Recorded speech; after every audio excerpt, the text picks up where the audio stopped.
Bihu just as a festival নহয়, প্ৰতিটো অসমীয়াৰ ইম'শ্যন, সেই প্ৰতিটো অসমীয়াৰ আৱেগ আৰু সেই প্ৰতিটো অসমীয়া হোৱা চিনাকি। তো মিষ্টাৰ অৰ্জুন ব্লগছ ইউটিউব চেনেলৰ ফালেদি সকলোকে ৰঙালী বিহুৰ আন্তৰিক শুভেচ্ছা জ্ঞাপন কৰিছোঁ। আৰু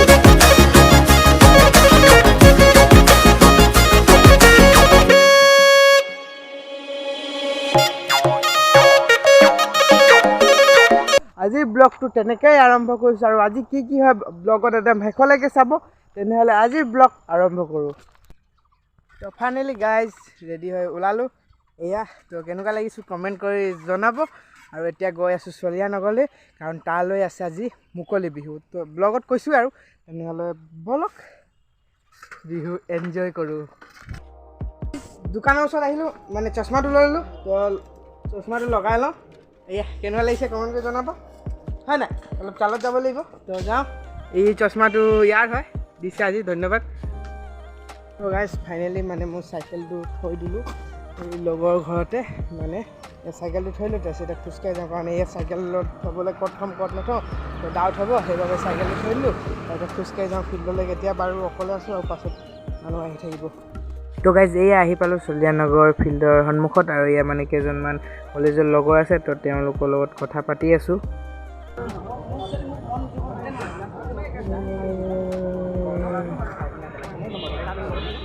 গাইজ ভিতৰলৈ সোমাই আহিলোঁ, আৰু ভিতৰৰ মানে পৰিৱেশ দৃশ্য দেখাই আছোঁ আপোনালোকক। আৰু এয়া গাইজ মোৰ ব্ৰাদাৰ সিখন ব্লগত চাইছিলে নাই, মোৰ লগত যে বজাৰ গৈছিলে, এই দাদাজনো আহিছে। তো এয়া গোটেইখিনি আপোনালোকক A to Z ব্লগটো দিম, একদম ব্লগটো শেষলৈকে চাই থাকিব। আৰু এয়া আমাৰ কলেজৰ দাদাহেঁতো আছে। তো পুনৰ এবাৰ সকলোকে ৰঙালী বিহুৰ আন্তৰিক শুভেচ্ছা জ্ঞাপন কৰিছোঁ।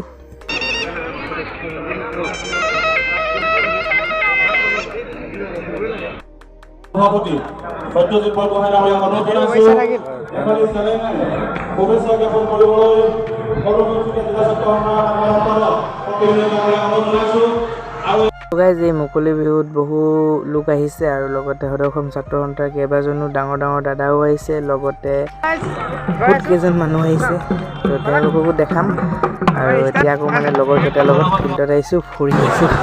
আৰু গাইজ জনাব পাই সুখী হৈছোঁ যে এইখন মুকলি বিহুত সদৌ অসম ছাত্ৰ সন্থাৰ দাদাহেঁতৰ লগতেই আমাৰ ছবি মানে চিনেমা বনাই নয়ন নীলিম দাদাকো লগ পালোঁ। কিন্তু তেওঁক লগ পোৱা মোৰ ভিডিঅ' সেইটো টাইমত বনাব নোৱাৰিলোঁ।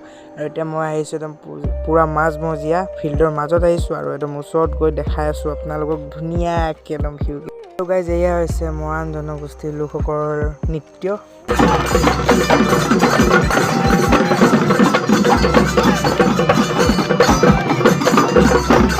সেইটো গাইজ আপোনালোককতো শুভেচ্ছা দিলোঁৱেই, এই দাদাসকলকো শুভেচ্ছা দি দিওঁ নহয়।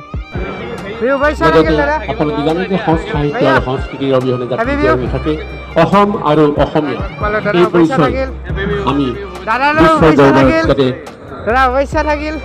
তুলি ধৰিব পাৰোঁ। সেই প্ৰয়াসত মাথো মোৰ অকণমান সহযোগিতা মই যদি আগবঢ়াই। ক্লাছৰ লগৰ দুজন আহিলে, তো তেওঁলোকৰ লগত অলপ ওলাই গৈছোঁ এই বিশাল মাৰ্কেটৰ ফালে, আৰু কিবা এটা খাই আহোঁ বোলো সিহঁতৰ লগত, তাকে বুলি দেখিছোঁ নেকি কমেণ্ট কৰি জনাব। এইফালে এতিয়া আহিলোঁ বিশালৰ একদম পূৰা আগফালে, আৰু ইয়াৰ ৰাইচ চাইজ।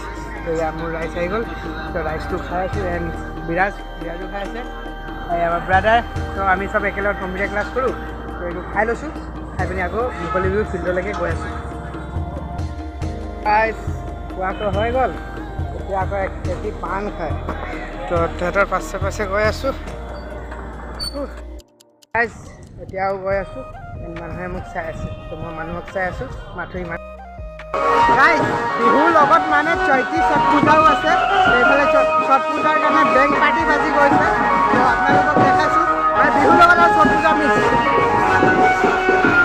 তো গাইজ দেখিলেই ৰাইচটো খাই আহিলোঁ, আৰু এতিয়া আকৌ পুনৰ মুকলি বিহুলৈ। আৰু